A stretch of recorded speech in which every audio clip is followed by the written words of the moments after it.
अगर आप एक इंडियन हैं और ऑलरेडी आपने क्रिप्टो में पैसे इन्वेस्ट कर रखे थे इंटरनेशनल एक्सचेंज पे एंड इंडियन एक्सचेंज पे आप डेली ट्रेड भी करते थे, लेकिन इंडियन गवर्नमेंट के टैक्स अनाउंस करने के बाद में आपने क्रिप्टो पे ट्रेड करना बंद कर दिया क्योंकि आप सभी के लिए 1% टीडीएस जो डिडक्ट होता है वो बहुत बड़ा अमाउंट है, क्योंकि उससे आपका जो पोर्टफोलियो वो कम हो जाता है। तो सबसे बड़ा जो कंसर्न है आपके लिए और जो आपको रोकता है डेली ट्रेडिंग करने के लिए वो है 1% टीडीएस। तो आज की इस वीडियो में जानेंगे वो कौन से अच्छे एक्सचेंज है इंडियन एंड इंटरनेशनल जिन पे आप ट्रेड कर सकते हैं एंड आपका जो टीडीएस है वो भी डिडक्ट नहीं होगा। तो उन्हीं एक्सचेंज के बारे में बात करेंगे इस वीडियो के माध्यम से। उम्मीद करता हूँ कि आप सभी को वीडियो अच्छा लगेगा। सबसे पहले आपको खुद से कुछ सवाल करने और खुद ही आपको उनके आंसर देने हैं, जैसे कि आपको सबसे पहले कितना टाइम हो चुका है क्रिप्टो मार्केट में आए हुए, उसके बाद में आपने कौन कौन से जो फीचर्स हैं ट्रेडिंग के वो आपने एक्सप्लोर किए हैं, जैसे कि स्पॉट हो गया हो, मार्जिन हो गया हो, फ्यूचर हो गया हो। कभी आपने मार्जिन एंड फ्यूचर ट्रेडिंग की भी है नहीं स्पॉट के अलावा, तो ये भी एक बहुत बड़ा पॉइंट है आपके लिए। पता चले आप एक नए यूजर हो, डायरेक्टली जाके आप मार्जिन फ्यूचर ट्रेडिंग कर रहे हो, तो पूरा जो आपका पोर्टफोलियो वो साफ हो सकता है। एंड सबसे इंपॉर्टेंट, आप ट्रेडिंग में कितना पैसा अफोर्ड कर सकते हो जो जीरो हो जाए तो आपको कोई टेंशन नहीं हो। लोन लेके, उधार लेके, गर्लफ्रेंड से मांग के, दोस्त से मांग के, फैमिली का पैसा कभी भी इन्वेस्ट ना करें। कुछ इन बातों का भी आपको खासकर ध्यान रखना है। अगर आपको अभी बेसिक भी नहीं पता टीडीएस के बारे में, कैसे डिडक्ट होता है, कैसे काम करता है, सो बेसिक्स मैं आपको एक्सप्लेन करूंगा। बट अगर आप एडवांस लेवल पे समझना चाहते हैं, जानना चाहते हैं, तो आपको वीडियो के डिस्क्रिप्शन में टैक्स के प्लेलिस्ट का लिंक मिल जाएगा। वहां पे फुली आपको वीडियो मिल जाएंगे एक्सप्लेनेशन, जिनमें आपको A to Z एक्सप्लेन किया हुआ है। बट इस वीडियो में भी मैं आपको कुछ एक्सप्लेन कर देता हूँ। जब भी आप INR के पेयर में किसी भी कॉइन को बाय करेंगे, जैसे मान लीजिए बिटकॉइन आप बाय करते हैं, तो आपका 1% टीडीएस नहीं लगेगा। लेकिन अगर आप INR पेयर में किसी भी कॉइन को सेल करेंगे तो टोटल अमाउंट में आपका 1% टीडीएस डिडक्ट होगा। लेकिन वहीं पे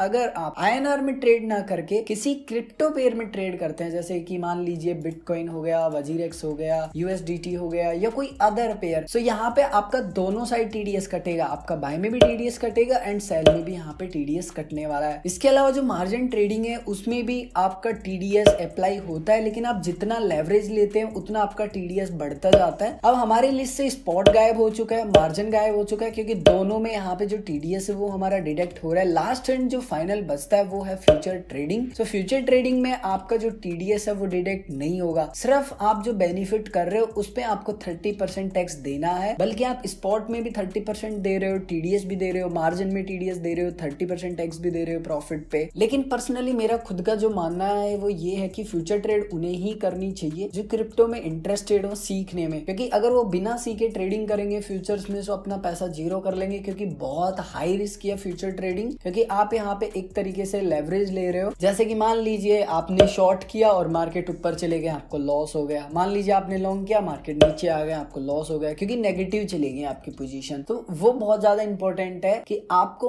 हमेशा जो पोजीशन लेनी होगी वो सही और सटीक लेनी होगी। अगर गलत जाएंगी आपकी जो पोजीशंस हैं वो, तो फिर आपको लॉस होने के चांसेस बहुत ज्यादा बढ़ जाएंगे। तो केयरफुल तरीके से आपको जो फ्यूचर ट्रेडिंग है वो करनी है। अब आपके मन में दो सवाल हो सकते हैं। पहला, फ्यूचर ट्रेडिंग इंडियन एक्सचेंज पे अवेलेबल है या नहीं। दूसरा, फ्यूचर ट्रेडिंग इंटरनेशनल एक्सचेंज पे क्या कर सकते हैं। तो मेरा यहाँ पे मानना है कि अगर आप CoinDCX एक्सचेंज को यूज करते हैं तो यहाँ पे आपको जो CoinDCX Pro एप्लीकेशन है वहां पे फ्यूचर ट्रेडिंग का ऑप्शन मिल जाता है एंड आपको यहाँ पे USDT यानी कि डॉलर के पेयर में आप फ्यूचर ट्रेडिंग कर सकते हैं, बिटकॉइन के पेयर में। तो फिलहाल तो आपको यहाँ पे काफी कॉइन्स कम देखने के लिए मिलते हैं, बट अगर आप चाहें तो CoinDCX की वेबसाइट पे आके फ्यूचर ट्रेडिंग कर सकते हैं, या फिर CoinDCX Pro जो इनका मोबाइल एप्लीकेशन है उस पर भी ट्रेडिंग कर सकते हैं। उसके प्लेलिस्ट का लिंक आपको वीडियो के डिस्क्रिप्शन में मिल जाएगा। दूसरा जो इंडियन एक्सचेंज है वजीरेक्स, इस पे फिलहाल जो फ्यूचर ट्रेडिंग है वो अवेलेबल नहीं है। दूसरा यहाँ पे जो एक्सचेंज है वो है BitBNS एक्सचेंज, उन्होंने भी यहाँ पे फ्यूचर ट्रेडिंग इंट्रोड्यूस की है, लेकिन यहाँ पे थोड़े से जो लिक्विडिटी के इशू है वो यहाँ पे देखने के लिए मिलते हैं। दूसरा यहाँ पे जो विड्रॉल इशू है INR वो काफी बड़ा है, तो इस समय तो मैं इससे दूर ही हूँ इस एक्सचेंज से। ना तो ट्रेड करना सजेस्ट करूंगा और ना ही यहाँ पे जो फ्यूचर ट्रेडिंग है वो। तो यहाँ पे अगर आप CoinDCX पे ट्रेड करते हैं तो आपको यहाँ पे जो फ्यूचर ट्रेडिंग में यहाँ पे ये ऑर्डर बुक दिख रही है, यहाँ पे एक्सचेंज का नाम लिखा हुआ है, जैसे BitMEX का यहाँ पे जो मैटिक का ऑर्डर बुक आपको दिख रहा है वो है। जैसे मैं सोल का यहाँ पे करता हूँ तो सोल का भी सेम है। तो यहाँ पे जो भी एक्सचेंज की इन्होंने ऑर्डर बुक यूज कर रखी है सिंपली उसका आपको यहाँ पे जो नाम है सिंपली वो देखने के लिए मिल जाएगा। आई थिंक यहाँ पे जो सारी जितनी है वो BitMEX की है मे बी, हाँ बिटमैक्स से ही इन्होंने जो सारी यहाँ पे ऑर्डर बुक है वो आपको दिखा रखी है और उसी पे आप जो ट्रेड है वो कर पाएंगे। उसके अलावा जो इंडियन एक्सचेंज है कॉइन स्विच कुबेर उस पे भी अवेलेबल नहीं है। अब बचता है लास्ट एंड फाइनल यहाँ पे बाइनेंस एक्सचेंज। सो क्या बाइनेंस एक्सचेंज पे हमको फ्यूचर ट्रेडिंग करनी चाहिए या नहीं? तो मेरा इसका आंसर है सिंपल सा यस, बट डेफिनेटली आप जिनसे भी ITR फाइल कराए, जो भी आपके CA हैं, आप उनसे कांटेक्ट कर ले कि सर मैं स्पॉट ट्रेडिंग तो नहीं कर रहा क्योंकि जो मेरा TDS है वो डिटेक्ट नहीं हो सकता इंटरनेशनल एक्सचेंज पे, मुझे पता है, और मैं अपने लेवल पे भी नहीं डिटेक्ट कर सकता, वो इम्पॉसिबल है क्योंकि मुझे पता ही नहीं कि सामने वाला कौन है बिना एक्सचेंज के बताए। सो वो तो मैं कर नहीं सकता, लेकिन सर मैं फ्यूचर ट्रेडिंग क्या कर लूं, आप मुझे इतना बता दीजिए। अगर आपका CA आपको बोल देता है आप फ्यूचर ट्रेडिंग कर सकते हैं। तो टोटली आपके ऊपर डिपेंड करता है कि आपको कोई इंडियन एक्सचेंज पे ट्रेडिंग करना है। लिक्विडिटी तो कोई इशू है नहीं, सिर्फ कॉइन्स आपको लिमिटेड मिलेंगे। एंड दूसरा, आप इंटरनेशनल एक्सचेंज पे चाहे तो वहां पे भी कर सकते हैं, बट CA से कंसर्न कर ले, वो आपके लिए ही ज्यादा बेस्ट रहेगा। उम्मीद करता हूँ कि आप सभी को वीडियो अच्छा लगा होगा।